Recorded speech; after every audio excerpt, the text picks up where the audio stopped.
RCF. Monastère invisible, une communauté spirituelle unie par la prière. Avec Anne-Marie, Lucie et Colette. Bonjour chers auditeurs et auditrices. Aujourd'hui nous faisons connaissance avec Esther, dont le prénom signifie étoile. Le livre qui porte son nom se compose de 11 chapitres. Nous vous encourageons à lire les chapitres 1 et 2, car nous ne pouvons pas donner tous les détails ici. L'histoire se passe sous la domination des Perses, dans un vaste territoire qui s'étendait de l'Inde à l'Éthiopie. Esther est cette héroïne grâce à laquelle les Juifs en exil échappent à une extermination préméditée à Babylone. C'est un récit pathétique. À travers les péripéties vécues par les deux héros, Esther et Mardochée, c'est le sort même de tout un peuple qui se joue. La reine Vashti fut disgraciée après sa désobéissance publique à son époux ivre, le roi Assuérus. Esther est la jeune femme juive qui devient reine de Perse et sauve son peuple d'un complot meurtrier visant à anéantir son peuple. Esther, une jeune orpheline juive élevée par son cousin Mardochée, est parmi les candidates présentées au roi. Sa beauté et sa grâce captivent le roi et elle est choisie comme nouvelle reine. Mardochée jouait un certain rôle officiel au sein du gouvernement perse. Esther 2, verset 19. Lorsqu'Esther a été choisie comme candidate pour être reine, Mardochée l'a instruite de ne pas révéler son arrière-plan juif. Verset 10. La reine Esther, figure emblématique de la Bible, incarne la bravoure et la foi inébranlable dans le contexte périlleux de l'Empire perse. Orpheline et devenue reine par un concours de circonstances providentielles, elle se retrouve au cœur d'un complot visant à exterminer son peuple, les Juifs. Son histoire, ancrée dans le livre d'Esther, nous montre comment la conviction, la prière et le courage peuvent influencer le cours de l'histoire. Le monastère invisible, une prière sans frontières, sur RCF Cœur de Champagne.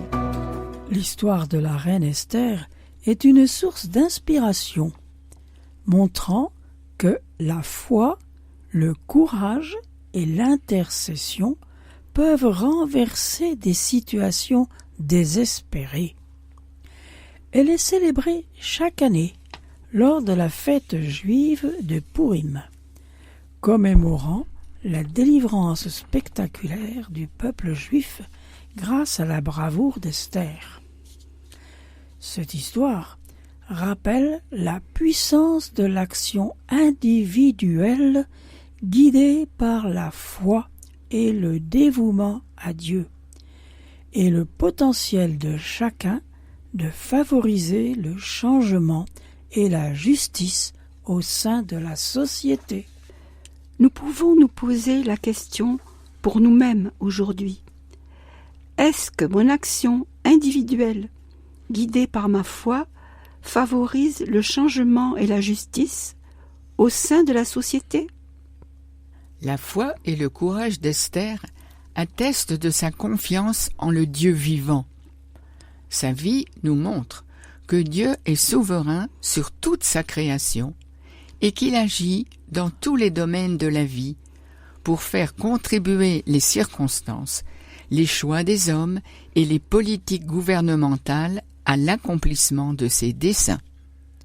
Nous ne savons pas forcément ce que Dieu est en train de faire en ce moment précis, mais le moment viendra peut-être où nous comprendrons pourquoi il nous a fait traverser certaines expériences, rencontrer certaines personnes, vivre à un certain endroit, faire nos courses dans une certaine boutique ou faire un certain voyage où toutes les pièces du puzzle s'assembleront et où nous verrons que tout, comme Esther, nous étions au bon endroit, au bon moment.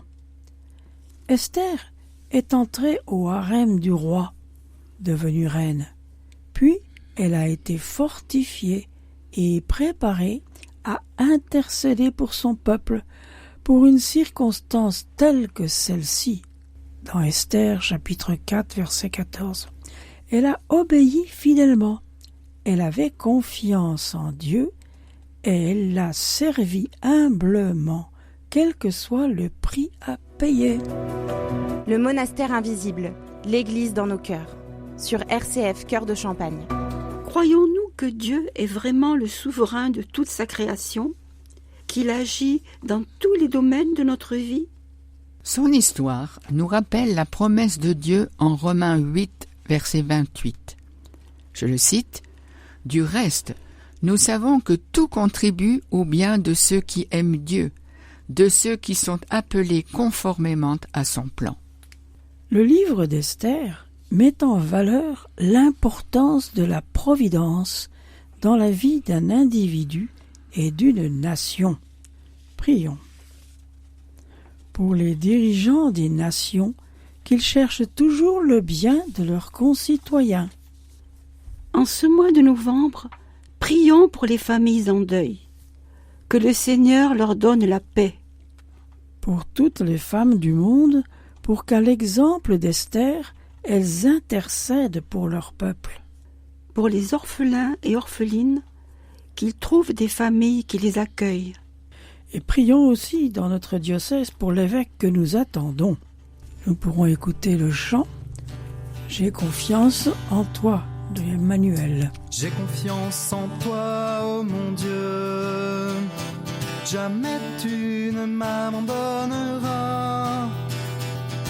Entre tes mains je suis heureux, j'irai où tu me conduiras. J'ai confiance en toi, ô mon Dieu. J'ai confiance en toi. Jamais tu ne m'abandonneras. M'abandonne pas. Entre tes mains je suis heureux. Je suis heureux. J'irai où tu me conduiras. Conduis-moi. J'ai souvent suivi des chemins tortueux. Je me suis parfois écarté de tes yeux. Je vois en tes voix un aspect mystérieux. Car à chaque fois, tu me ramènes à ton feu. J'ai confiance en toi, oh mon Dieu. J'ai confiance en toi. Jamais tu ne m'abandonneras. Ne m'abandonne pas. Entre tes mains je suis heureux. Je suis heureux. J'irai où tu me conduiras. Conduis-moi. J'ai fait le choix de te suivre, ô Seigneur. Et ce malgré mon ennui, mon angoisse et ma peur. Les tentations sont un combat de chaque instant. Notre Père, qui es aux cieux, Que ton nom soit sanctifié, que ton règne vienne, que ta volonté soit faite sur la terre comme au ciel. Donne-nous aujourd'hui notre pain de ce jour. Pardonne-nous nos offenses, comme nous pardonnons aussi à ceux qui nous ont offensés. Et ne nous laisse pas entrer en tentation, mais délivre-nous du mal. Car c'est à toi qu'appartiennent le règne, la puissance et la gloire pour les siècles des siècles. Amen. Au revoir, chers auditeurs et auditrices de RCF, et à bientôt. Au revoir. Au revoir.